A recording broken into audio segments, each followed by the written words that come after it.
John, ayo kita udah sekali udah telat banget nih. Lu bawa motor nggak? Bawa motor. Tapi lu udah punya SIM belum? Terus lu ada bawa helm nggak? Nggak usah, itu mah nggak penting. Bener dulu. Bawa motor, nggak punya SIM, nggak pakai helm lagi. Ya udahlah, SIM sama helm itu nggak penting ya sih? Nggak penting. Lu kali nggak penting.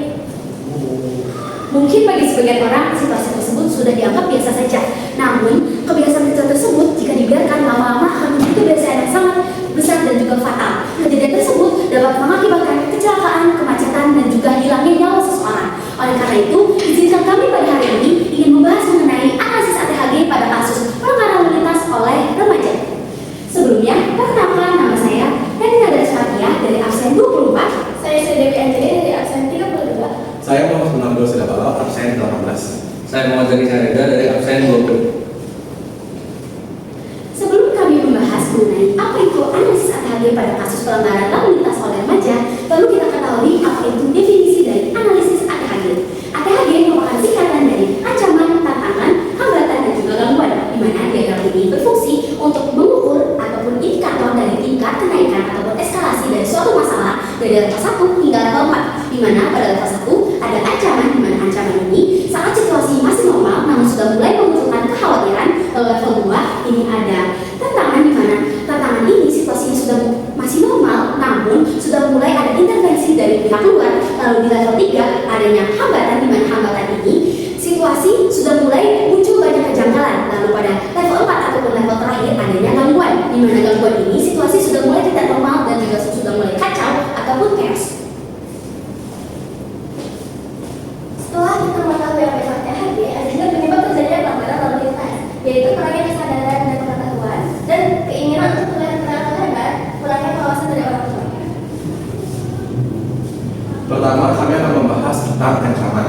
Ancaman di sini pertama adalah siswa datang menggunakan kendaraan motor namun belum memiliki SIM.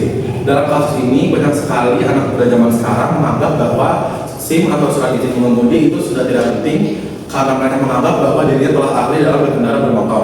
Maka dari itu banyak sekali anak muda zaman sekarang membawa kendaraan bermotor tanpa menggunakan SIM. Yang kedua, remaja mulai menganggap pelanggaran kecil sebagai hal yang biasa.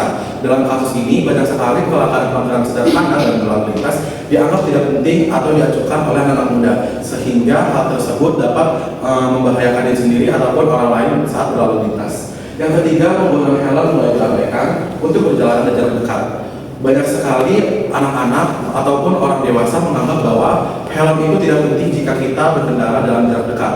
Pada kasus ini perlu kita ketahui bahwa kecelakaan tidak memandang sebagaimana jauh kita berkendara. Maka dari itu helm sangat penting saat berkendara, baik jarak dekat maupun jarak jauh. Dalam ancaman ini terdapat beberapa solusi yang dapat kita lakukan untuk mencegah ancaman yang sudah disebutkan. Pertama, ada sosialisasi dan edukasi keselamatan berkendara sejak dini. Hal ini penting dilakukan agar anak-anak yang akan tumbuh dewasa sudah teredukasi apa itu bagaimana berbahaya berkendara tanpa menggunakan SIM, helm, dan melanggar peraturan lalu lintas. Kedua, terdapat pengawasan orang tua terhadap penggunaan kendaraan. Banyak sekali anak-anak di bawah umur sudah membawa kendaraan masing-masing tanpa pengawasan orang tua, sehingga banyak sekali anak-anak yang mengalami kecelakaan, padahal sebenarnya anak-anak itu masih dalam tanggung jawab orang tuanya masing-masing. Terakhir, ada kampanye tata tertib lalu lintas di sekolah. Hal ini harus dilakukan di sekolah karena biasanya orang-orang yang melanggar peraturan lalu lintas merupakan anak-anak sekolah, sehingga kita dapat melakukan edukasi ini di sekolah. Lanjut selanjutnya pada level 2 yaitu tantangan. Tantangan pada kasus ini yang pertama adalah sekolah sudah melarang siswa yang belum memiliki SIM untuk tidak membawa kendaraan ke sekolah. Namun tetap saja masih banyak siswa yang abai akan aturan tersebut dan tetap membawa kendaraan ke sekolah. Sekolah sudah membuat aturan ini untuk mengupayakan pengurangan pelanggaran lalu lintas oleh anak-anak remaja. Namun tetap saja masih banyak remaja yang melanggar aturan tersebut. Hal ini dapat terjadi karena adanya kurangnya pengawasan yang ketat dari pihak sekolah, lalu adanya kebiasaan turun-temurun yang menganggap bahwa aturan tersebut hanya untuk dibuat, bukan untuk dilaksanakan. Lalu karena juga masih banyak remaja yang menganggap bahwa konsekuensi yang diberikan oleh sekolah itu tidak serius. Jadi masih banyak yang lalai akan aturan sekolah mengenai pelarangan sekolah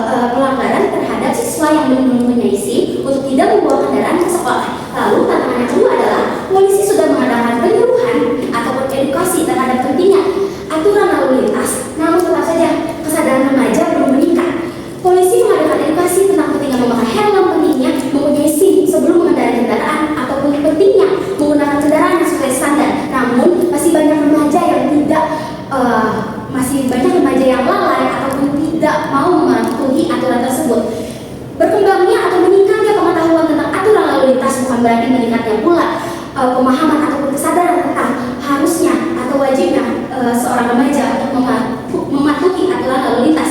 Oleh karena itu perlunya dukungan dari pihak luar juga selain dari pihak kepolisian terhadap pentingnya memahami ataupun pentingnya mematuhi aturan lalu lintas. Bukan hanya tahu dari edukasi saja, melainkan untuk juga melaksanakannya di kehidupan nyata. Selain itu, tantangan ketiga adalah orang tua sudah mengingatkan, namun anak-anak masih tetap mengabaikan aturannya. Di masa remaja ini, anak-anak remaja masih sangat mempunyai rasa ingin tahu yang tinggi, sehingga nasihat orang tua seringkali diabaikannya karena merasa nasihat yang diberikan orang tua seringkali membatasi rasa ingin tahu mereka. Namun sejatinya, nasihat yang diberikan orang tua perlu kita dengarkan sebagai remaja, karena nasihat yang diberikan orang tua mengenai aturan tata tertib lalu lintas merupakan upaya dari orang tua untuk melindungi kita sebagai anak-anak agar terhindar dari bahaya di jalan raya. Lalu untuk solusi dari tantangan tersebut, yang pertama adalah meningkatkan edukasi dan kesadaran tentang pentingnya berkendara dengan selamat, di mana edukasi ini tuh harus kita berikan bukan hanya dengan melalui teori saja, karena banyak sekali anak remaja yang tidak mematuhi aturan lalu lintas bukan karena mereka tidak tahu, tapi karena mereka tidak mau, karena merasa aturan yang diberikan ataupun edukasi yang diberikan hanya berupa teoritis, bukan bukti nyata. Oleh karena itu, edukasi yang kita berikan dapat berupa kasus ataupun hal-hal yang dapat kita kaitkan ke kehidupan sehari-hari. Jadi, para remaja dapat mengimplementasikannya ke kehidupan sehari-hari. Lalu kedua, menciptakan lingkungan pertemanan yang positif.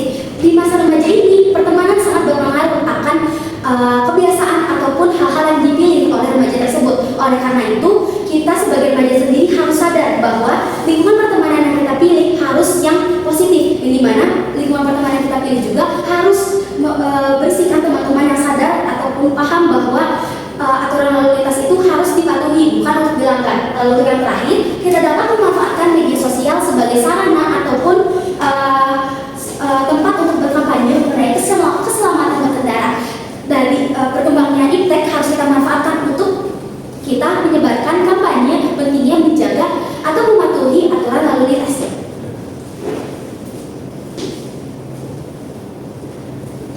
Level ketiga ada hambatan. Yang pertama ada dilema regulasi penegakan hukum anak.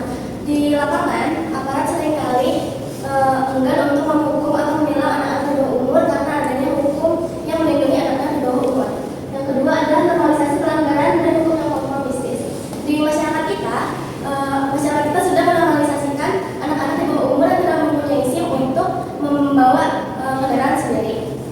Lalu ada pula oknum yang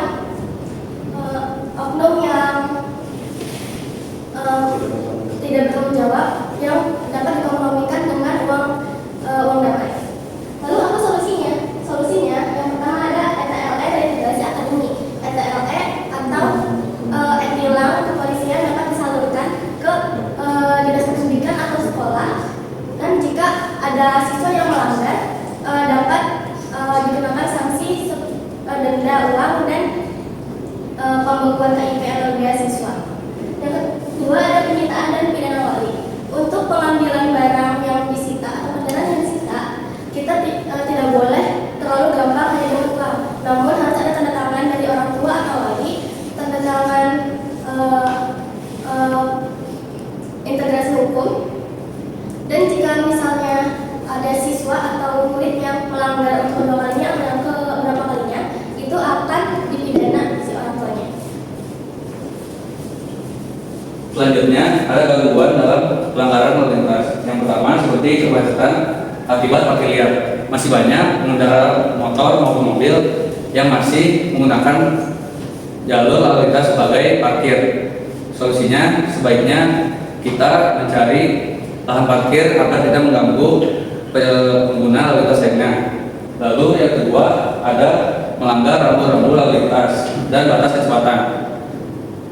Masih banyak remaja-remaja seperti kita ini yang berkendara hanya mementingkan pada kecepatan dan tidak memperhatikan rambu-rambu yang telah disediakan. Lalu solusi yang bisa dilakukan adalah memperkuat edukasi tentang rambu-rambu lalu lintas dan mementingkan keselamatan dalam lalu lintas. Lalu yang ketiga ada menggunakan ponsel saat berkendara. Masih banyak remaja-remaja remaja-remaja yang masih menggunakan ponsel ketika berkendara. Padahal hal tersebut itu dapat mencelakakan diri dan membahayakan orang lain. Sebaiknya jika pesan atau telepon itu penting, sebaiknya pengendara berhenti terlebih dahulu ke tempat yang lebih aman. Pelanggaran lalu lintas oleh remaja bukan hanya masalah ketaatan aturan, tetapi juga menyangkut kepada keselamatan diri dan keselamatan orang lain. Oleh karena itu, diperlukan kesadaran diri dari remaja dan dukungan keluarga serta penegakan aturan secara konstan agar budaya tertib berlalu lintas dapat terbentuk. Sekian presentasi dari kami. Mohon maaf bila ada kekurangan. Assalamualaikum Warahmatullahi wabarakatuh.